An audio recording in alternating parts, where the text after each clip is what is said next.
دشتے جنوب قسط نمبر 8۔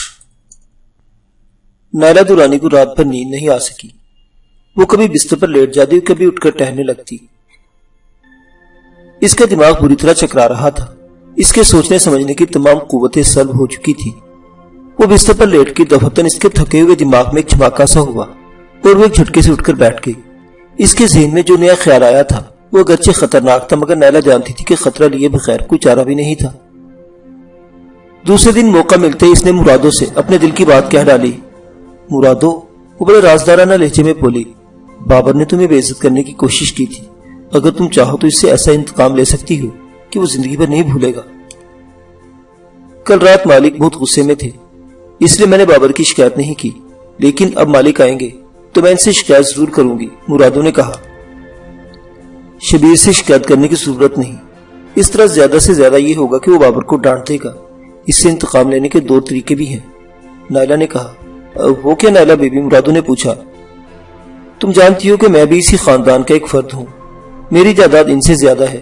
یہ لوگ میری جائیداد پر قبضہ کرنے کے لیے مختلف ہتھکنڈے استعمال کر رہے ہیں۔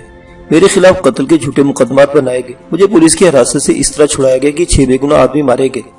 میری پھپھی حسینہ بیگم میری جائیداد پر قبضہ کرنے کے لیے میری شادی زبردستی اپنے بیٹے سے کرنا چاہتی ہے۔ تم شبیر درانی کو جانتی ہو، کس قدر عیاش اور بدکار آدمی ہے۔ وہ عورتوں کو یہاں لاتا بھی ہوگا۔ تم ایک عورت ہو، عورت ہوتے ہوئے تم عورت کے جذبات کو اچھی طرح سمجھ سکتی ہو۔ کیا تمہارے خیال میں مجھے کسی ایسے آدمی سے شادی کر لینی چاہیے جو نہ صرف بدکار اور عیاش ہو بلکہ صرف میری دولت کے لیے مجھ سے شادی کرنا چاہتا ہو؟ میں جانتی ہوں وہ شادی کے بعد میری جائیداد پر قبضہ کر کے مجھے کسی طریقے سے قتل کروا دے گا۔ شبیر درانی کے بارے میں بہت اچھی طرح جانتی ہوں نائلہ بیبی، مرادو نے جواب دیا۔ وہ آئے دن یہاں آوارہ عورتوں کو لے کر آتا رہتا ہے اور مجھے ان رنڈیوں کی خدمت کرنی پڑتی ہے، اور ایک مرتبہ تو… ہاں کہو، چپ کیوں ہو گئی؟ نائلہ نے سوالی نگاہوں سے اس کی طرف دیکھا۔ وہ دل ہی دل میں خوش تھی کہ مرادو جیسی عورت راستے پر آ رہی ہے۔ کیا بتاؤں بیبی؟ مرادو نے گہرا سانس لیتے ہوئے جواب دیا۔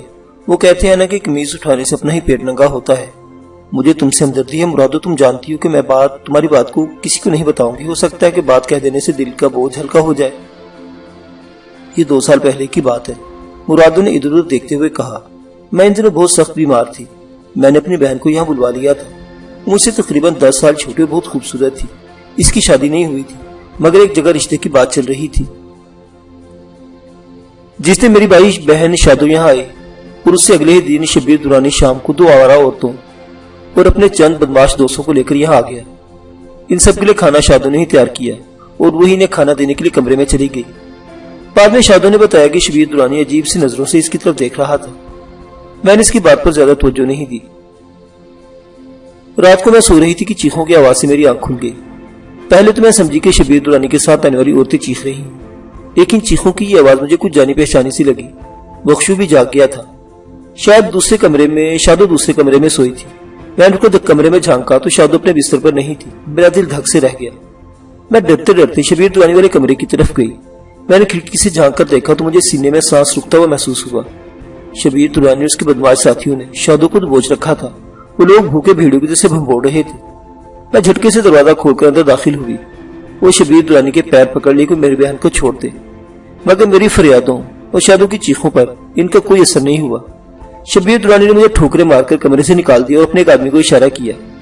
اس دوران بخشو بھی وہاں آ گیا۔ شبیر کا آدمی دونوں کو ٹھوکریں مارتا ہوا ہمارے کمرے میں لے آیا اور رائفل تانے دروازے پر کھڑا رہا۔ شادو کی چیخیں گونجتی رہی، مگر یہ اس کی چیخیں سننے والا کون تھا؟ وہ بھیڑیے رات بھر شادو کو بھونپوڑتے رہے، نوچتے رہے، پھر شادو کی چیخیں خاموش ہو گئی۔ شادو مر گئی، اسے ان لوگوں نے مار ڈالا، مگر یہ لوگ دولت والے تھے۔ انہوں نے ہمیں دھمکی دی اگر ہم نے کسی کی شادو کی موت کی اصل وجہ بتائی تو ہمیں زندہ نہیں چھوڑیں گے۔ شبیر درانی نے میرے ماں باپ کو بھی ڈرا دھمکا کر خاموش کر دیا اور شادو کی موت کو خودکشی قرار دے کر بات ختم کر ڈالی۔ مجھے بڑا افسوس ہوا یہ سن کر۔ نائلہ درانی نے اس سے ہمدردی کا اظہار کیا۔ پہلے مالک نے تمہاری بہن کی عزت لوٹ کر اسے موت کے گھاٹ اتارا اور اب اس کا نوکر تمہاری عزت لوٹنا چاہتا ہے۔ مجھے یقین ہے کہ وہ دوبارہ بھی تم پر ہاتھ ڈالے گا۔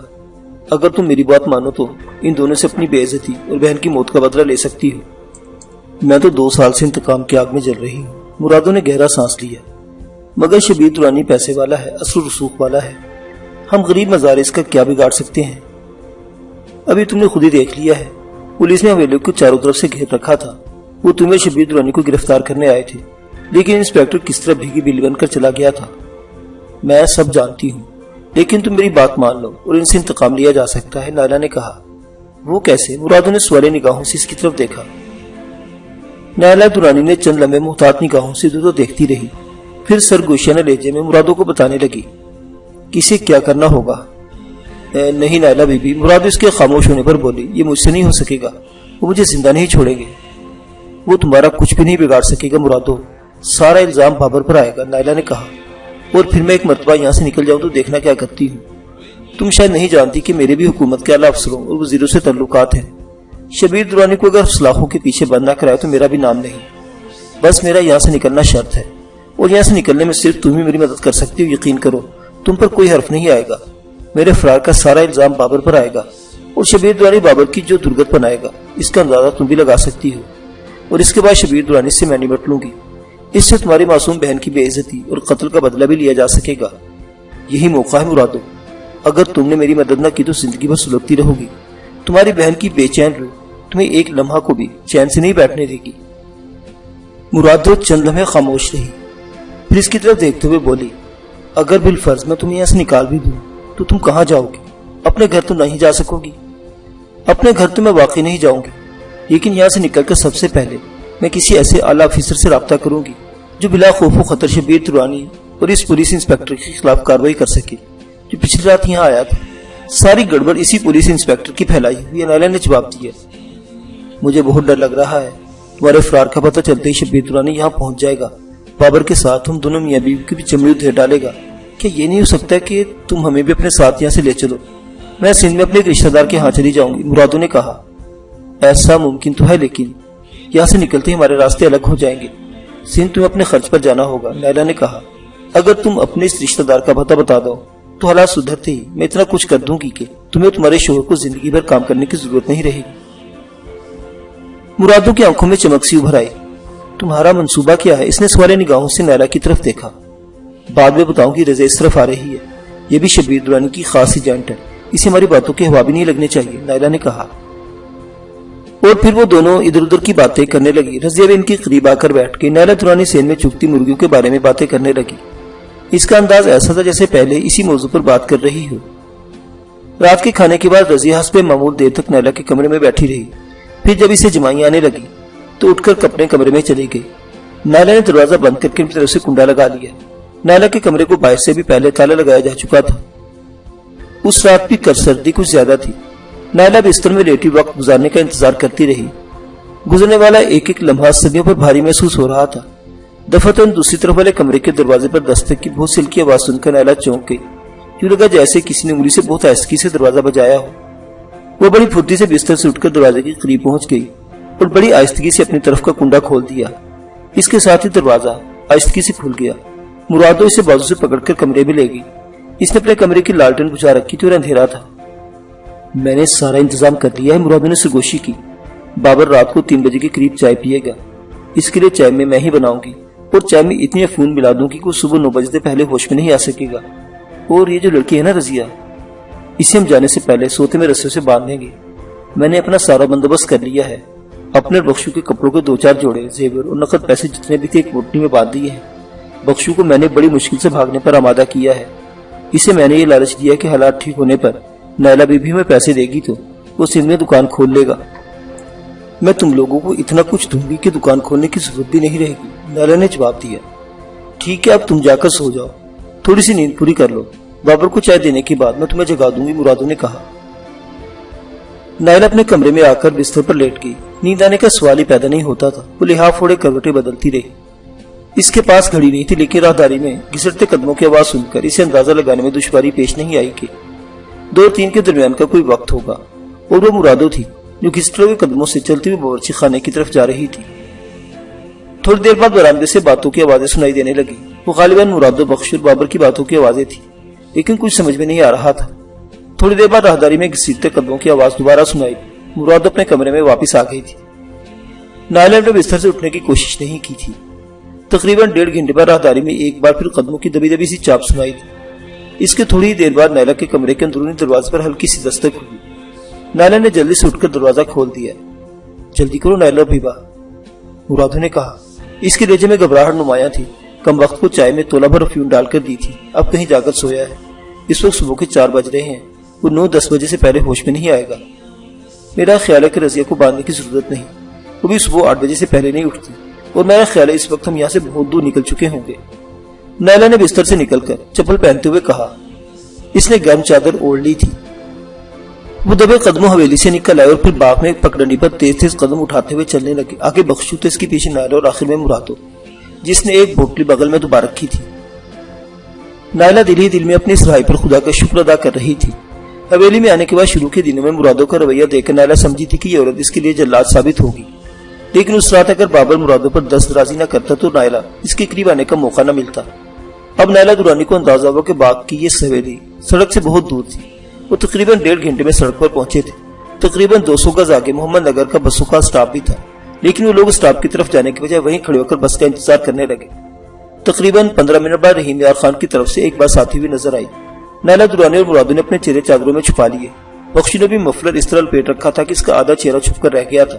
بخشو نے سڑک کے بیچ میں آ کر ہاتھ اٹھا دیا، اور بس جیسے ہی اس کے قریب پہنچی وہ جھٹ سے پیچھے ہٹ گیا۔ یہ سکھر جانے والی بس تھی۔ وہ تینوں بس میں سوار ہو گئے اور بس آگے روانہ ہو گئی۔ نائلہ نے مرادو اور بخشو کو پہلے ہی بتا دیا تھا کہ اس کے لیے بھی سکھر کا ہی ٹکٹ لیا جائے، لیکن وہ راستے میں کہیں اتر جائے گی۔ بخشو نے سکھر کے 3 ٹکٹ لے لیے۔ نائلہ درانی صادق آباد کے اسٹاپ پر اتر گئی۔ اترنے سے پہلے اس نے مرادو سے وعدہ کیا تھا کہ وہ جلد سے جلد سندھ کے گورنمنٹ سے رابطہ قائم کرنے کی کوشش کرے گی۔ دن کی روشنی پھیل چکی تھی۔ بس اسٹینڈ پر کئی تانگے کھڑے تھے۔ 2 مسافر بھی اسی بس سے اترے تھے، ان میں ایک مرد اور ایک عورت تھی۔ وہ ٹاؤن شپ جانے کے ایک تانگے پر بیٹھ گئے۔ ان کے پاس ایک ٹرنک بھی تھا جو سیٹ کے نیچے رکھ دیا گیا تھا۔ نائلہ کے پاس 10 روپے کا صرف ایک نوٹ تھا۔ یہ نوٹ بھی اسے مرادو نے دیا تھا۔ مرادو سے کچھ اور رقم دینا چاہتی تھی، مگر نائلہ نے صرف 10 کا ایک نوٹ لیا تھا۔ اسے بھی ضیاء شہید ٹاؤن ہی جانا تھا۔ وہ بھی پچھلی سیٹ پر دوسری عورت کے ساتھ تانگے پر بیٹھ گئی۔ مزید کوئی سواری نہیں تھی تو کوچوان نے گھوڑے کو ہانک لگا دی۔ نائلہ درانی ٹاؤن شپ کے شروع میں اتر گئی۔ حالانکہ اسے آگے جانا تھا، مگر وہ احتیاط کا دامن ہاتھ سے نہیں چھوڑنا چاہتی تھی۔ اس نے مٹھی میں دبا ہوا 10 روپے کا نوٹ تانگے والے کی طرف بڑھا دیا۔ ایک کھلے پیسے دو بی بی، صبح صبح میرے پاس کھلے پیسے کہاں سے آ گئے؟ تانگے والے نے کہا۔ کھلے پیسے تو میرے پاس بھی نہیں، چلو 10 کا نوٹ ہی رکھ لو، نائلہ کہتی ہوئی ایک گلی میں داخل ہو گئی۔ اس وقت دھوپ نکل آئی تھی۔ وہ تیز تیز قدم اٹھاتی ہوئی مختلف گلیوں میں چلتی رہی اور بالآخر گلی نمبر 57 کے ایک 2 منزلہ مکان کے سامنے پہنچ کر رک گئی۔ اس وقت موٹر سائیکل پر سوار ایک نوجوان گلی میں سے گزر رہا تھا، مگر اس نے نائلہ کی طرف توجہ نہیں دی تھی۔ نائلہ درانی نے لرزتی انگلی سے کال بیل کا بٹن دبا دیا۔ اندر کہیں گھنٹی بجنے کی آواز سنائی دی اور اس کے 1-2 منٹ بعد دروازہ کھل گیا۔ دروازہ کھولنے والا ایک باریش آدمی تھا، عمر 60 کے لگ بھگ رہی ہوگی۔ کیا بات ہے بیٹی، کس سے ملنا ہے تمہیں؟ اس شخص نے پوچھا۔ جی سلطانہ سے، وہ لاہور میں میرے ساتھ یونیورسٹی میں پڑھتی رہی ہے، نائلہ نے جواب دیا۔ آ جاؤ اندر آ جاؤ بیٹی، میں سلطانہ کو بلاتا ہوں، وہ اپنے اوپر والے کمرے میں ہے، بڑے میاں نے جواب دیا۔ نائلہ اندر آ گئی۔ بڑے میاں نے دروازہ بند کر دیا، منہ پر اٹھا کر سلطانہ کو آوازیں دینے لگے۔ سلطانہ بیٹی نیچے آؤ، دیکھو کون آیا ہے۔ اوپر والی منزل کے کمرے کی کھڑکی کھلی۔ ایک لڑکی نے نیچے جھانکتے دیکھا۔ چادر میں لپٹی ہونے کی وجہ سے وہ نائلہ کا چہرہ نہیں دیکھ سکی، لیکن وہ کھڑکی سے ہٹ کر صرف 2 منٹ بعد نیچے آ گئی۔ ارے نائلہ تم! سلطانہ سے دیکھ کر ششدر سی رہ گئی۔ نائلہ نے اسے آنکھ سے اشارہ کیا تاکہ بڑے میاں کی موجودگی میں کچھ اور نہ کہہ سکے۔ سلطان اس کا مطلب سمجھ کے اس کا ہاتھ پکڑتے ہوئے بولی، آؤ اوپر میرے کمرے میں آ جاؤ، اطمینان سے بیٹھ کر باتیں کریں گے۔ یہ سب کیا ہے نائلہ؟ سلطان نے اپنے کمرے میں آتے ہی پوچھا۔ اس نے دروازہ بند کر دیا تھا۔ میں نہیں سمجھ سکتی کہ تم جیسی لڑکی کسی کو قتل کر سکتی اور پھر پولیس کی حراست سے فرار کے لیے مزید 5-6 آدمیوں کا قتل۔ اس کے الزام بھی تم پر ہی ہے اور پولیس تمہیں تلاش کر رہی ہے۔ میری سمجھ میں تو نہیں آ رہا کہ یہ سب کیا ہے۔ سمجھ میں تو میرے بھی کچھ نہیں آ رہا، نائلہ نے جواب دیا۔ میں صرف اتنا جانتی ہوں کہ یہ سب میرے تایا اور پھوپھی کا کیا دھرا ہے۔ وہ لوگ میری جائیداد پر قبضہ کرنا چاہتے ہیں۔ پھوپھی زبردستی میری شادی اپنے اوباش بیٹے سے کرانا چاہتی ہے۔ میرے انکار پر یہ سارا ہنگامہ شروع ہو گیا۔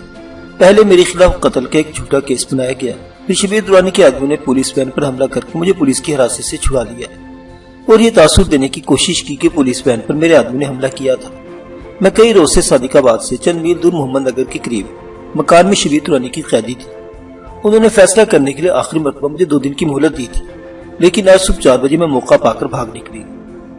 میرے ساتھ شبیر درانی کا ستایا ہوا ایک مزارہ اور اس کی بیوی بھی تھی۔ حقیقت یہ کہ میں مرادو نامی اس عورت کی مدد سے بھاگ نکلنے میں کامیاب ہوئی ہوں۔ وہ دونوں میاں بیوی سندھ میں کسی گاؤں میں اپنے کسی رشتہ دار کے پاس چلے گئے ہیں۔ میں تمہارے پاس آ گئی ہوں، مجھے تمہاری مدد کی ضرورت ہے سلطانہ۔ اب میں تمہارے رحم کرم پر ہوں، اگر تم چاہو تو مجھے پولیس کے حوالے کر سکتی اور چاہو تو اس برے وقت میں میری مدد کر سکتی ہو، لیکن میں یہ بھی نہیں چاہوں گی کہ میری وجہ سے تمہارے گھر والے کسی مصیبت میں پھنس جائیں۔ بڑی عجیب بات بتائی ہے تم نے تو، میں تو سوچ نہیں سکتی کہ تمہارے سگے تایا اور سگی پھوپھی کا خون اس قدر سفید ہو جائے گا کہ وہ تمہاری جان لینے کے دشمن ہو جائیں گے، سلطانہ نے کہا۔ وہ ہر قیمت پر میری جائیداد پر قبضہ کرنا چاہتے ہیں، نائلہ نے کہا۔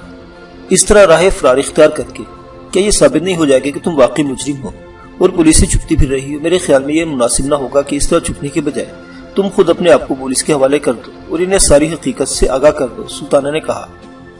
شبیر درانی اور اس کی ماں حسینہ بیگم نے میرے خلاف سارا منصوبہ پولیس سے مل کر ہی تیار کیا ہے۔ مجھ پر جس شخص کے قتل کا الزام ہے اسے خود پولیس انسپکٹر نے گولی مار کر ہلاک کیا تھا۔ پولیس تو شبیر درانی جیسے لوگوں کے ہاتھوں کا کھلونا بنی ہوئی ہے، بلکہ شبیر درانی تو اس پولیس انسپکٹر کو بلیک میل کر رہا ہے۔ پولیس میری بات کا یقین کب کرے گی؟ وہ تو ہر قیمت پر مجھے سلاخوں کے پیچھے بند کرنا چاہتی ہیں۔ یہاں میری کوئی نہیں سنے گا۔ میں کسی نہ کسی طرح لاہور پہنچ جاؤں تو آئی جی یا کسی اور اعلیٰ افسر سے مل کر اصل حقائق سے آگاہ کرنا چاہتی ہوں۔ ٹھیک کہہ رہی ہو، لیکن سلطانہ نے جملہ ادھورا چھوڑ دیا۔ اگر تم میرے یہاں آنے سے خوفزدہ ہو تو میں چلی جاتی ہوں، نائلہ کہتے اٹھ کر کھڑی ہو گئی۔ ارے کیا کر رہی ہو، آرام سے بیٹھو، سلطانہ نے جلدی سے کہا۔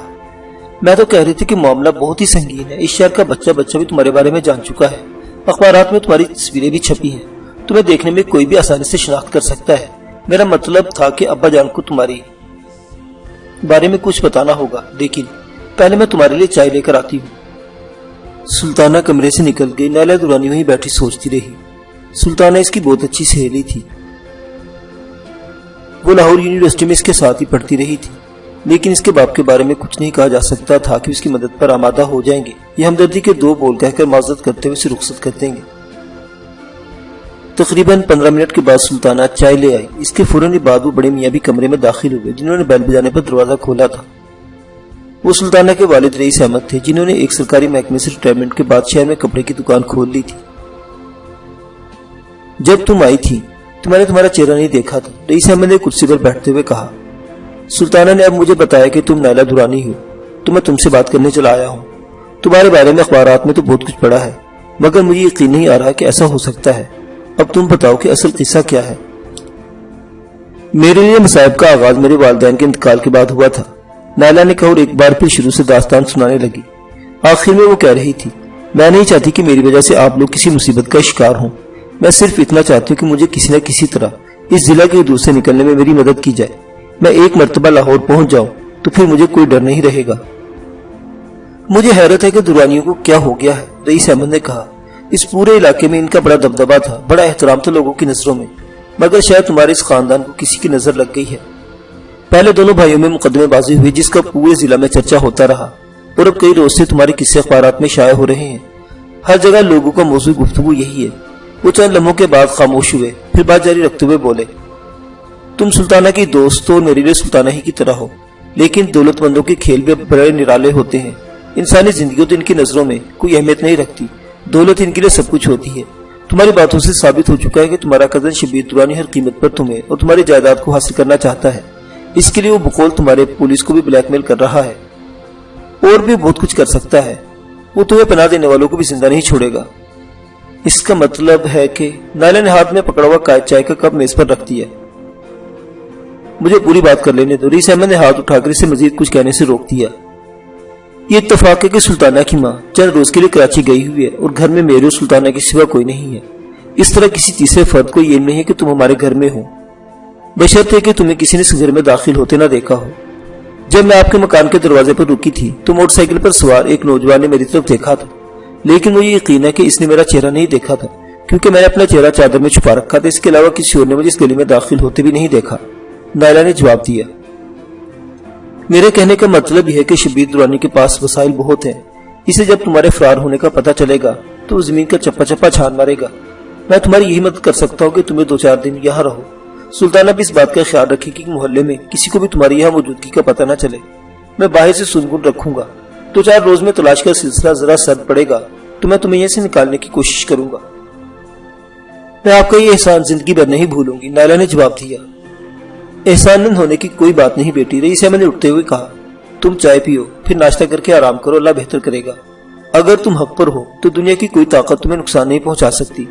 حق و باطل کی جنگ ازلی سے ہوتی آئی ہے اور حق ہمیشہ سرخرو ہوا ہے۔ اچھا تو اب میں چلتا ہوں، سلطانہ بیٹی چائے پینے کے بعد نیچے آ کر ناشتہ تیار کر دینا، کہیں دکان پر جانے میں دیر نہ ہو جائے۔ میں بھی آتی ہوں ابو، سلطانہ نے جواب دیا۔ رئیس احمد کمرے سے چلے گئے۔ نائلہ درانی اور سلطانہ چائے پیتے ہوئے باتیں کرتی رہی۔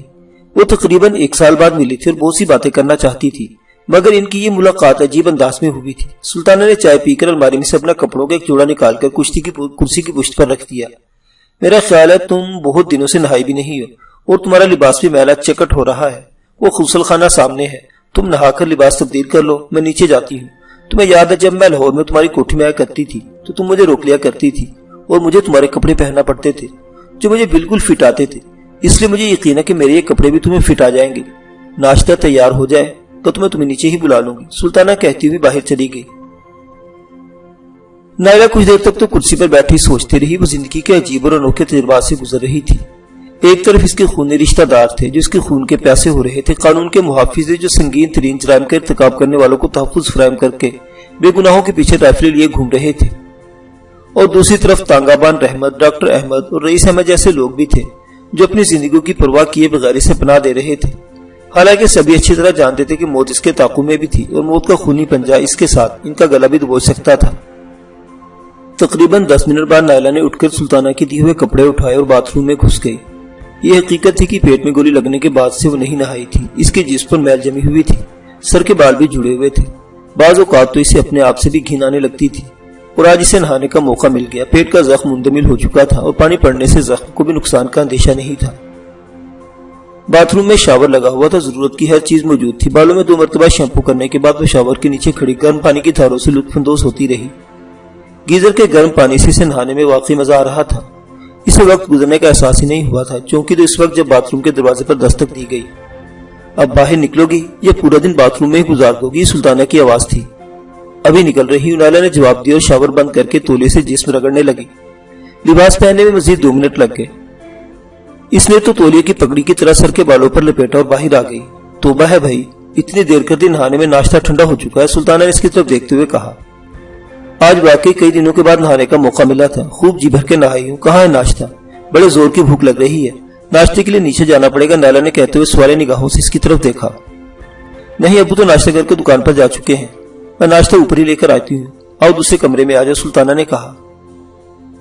دوسرے کمرے میں کافی ٹیبل پر ناشتہ لگا ہوا تھا، ڈبل روٹی، پیزا، مکھن، ڈبل روٹی، پنیر، مکھن اور جام وغیرہ دیکھ کر نائلہ کی بھوک چمک اٹھی۔ مراد اسے دیسی گھی میں تلے ہوئے پراٹھے اور انڈے ہی کھلاتی رہی تھی۔ یہ ساری چیزیں کئی روز بعد نظر آئی تھی۔ نائلہ ناشتے پر اس طرح ٹوٹ پڑی جیسے کئی روز کی بھوکی ہو۔ ناشتے کے بعد وہ دونوں چائے کے کپ ہاتھ میں لیے سلطانہ کے بیڈ روم میں آ گئی۔ چائے کی چسکیوں کے دوران وہ پرانی یادیں تازہ کرتی رہی، لیکن تھوڑی دیر بعد نائلہ کی موجودہ صورتحال بھی زیر بحث آ جاتی۔ اچھا اب تم آرام کرو، میں گھر کے کاموں سے نمٹ لوں، سلطانہ کہتے ہوئے اٹھ گئی۔ نائلہ سلطانہ کے بستر پر لیٹ گئی، اس نے کمبل اوپر تک اوڑھ لے، پچھلی رات ایک لمحہ کو بھی نہیں سو سکی تھی اور پھر اس کے بعد کی بھاگ دوڑ نے سے بری طرح تھکا دیا تھا۔ اب بستر پر لیٹتے اس کی آنکھیں خود بخود بند ہونے لگی اور کچھ ہی دیر بعد وہ نیند کی آغوش میں پہنچ چکی تھی۔ اس کے چاروں طرف ویرانہ تھا اور وہ اس پراسرار ویرانے میں دوڑی جا رہی تھی۔ اس کی سانس پھول گئی تھی، ٹانگوں میں جسم کا بوجھ اٹھانے کی سکت نہیں رہی تھی، مگر وہ دوڑ رہی تھی۔ موت کے سائز کا تعاقب کر رہے تھے، اس ویرانے میں سے کوئی جائے پناہ دکھائی نہیں دے رہی تھی۔ دوڑتے ہوئے اچانک ہی لڑکھڑا کر گر گئی، پھیپھڑوں کی قوت جواب دے گئی، سینہ پھٹا جا رہا تھا اور منہ سے کف جاری تھا۔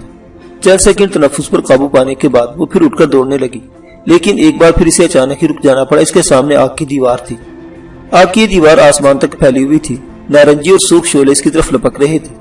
وہ پلٹ کر پیچھے دوڑی لیکن پھر رک گئی۔ اس طرف لاتعداد بھیڑیے اس کی طرف دوڑے آ رہے تھے، ان کی سرخ زبانیں باہر کو نکلی ہوئی تھی اور اپنے خوخار نکیلے دانتوں سے چیر پاڑ کرنے کے لیے اس کی طرف دوڑے آ رہے تھے۔ نائلہ درانی پلٹ کر دوسری طرف دوڑ پڑی، اس طرف بھی آگ کی دیوار تھی، آگ کی یہ دیوار پھیلتی جا رہی تھی، اسے اپنے حصار میں لے رہی تھی۔ ایک طرف خوخار بھیڑیے تھے جو غراتے ہوئے اس کے قریب آ رہے تھے۔ نائلہ پر دہشت طاری تھی، وہ کبھی آگ کی دیوار کی طرف دیکھتی اور کبھی مڑ کر اپنی طرف لپکتے ہوئے ان خوخار بھیڑیوں کو دیکھنے لگتی جو لمحہ بہ لمحہ اس کے قریب پہنچ رہے تھے۔ وہ بھیڑیے اپنی شکلیں بدل رہے تھے، انہوں نے انسانوں جیسے چہرے اختیار کر لیے تھے، عجیب سی شکلیں تھی، آڑی ترچھی، بھیانک اور خوفناک۔ اس نے کچھ چہرے پہچان لیے، ایک اس کے تایا عبد الرحمان درانی کا چہرہ تھا، ایک اس کی پھوپھی حسینہ کا اور دوسرا اس کے کزن شبیر کا چہرہ تھا۔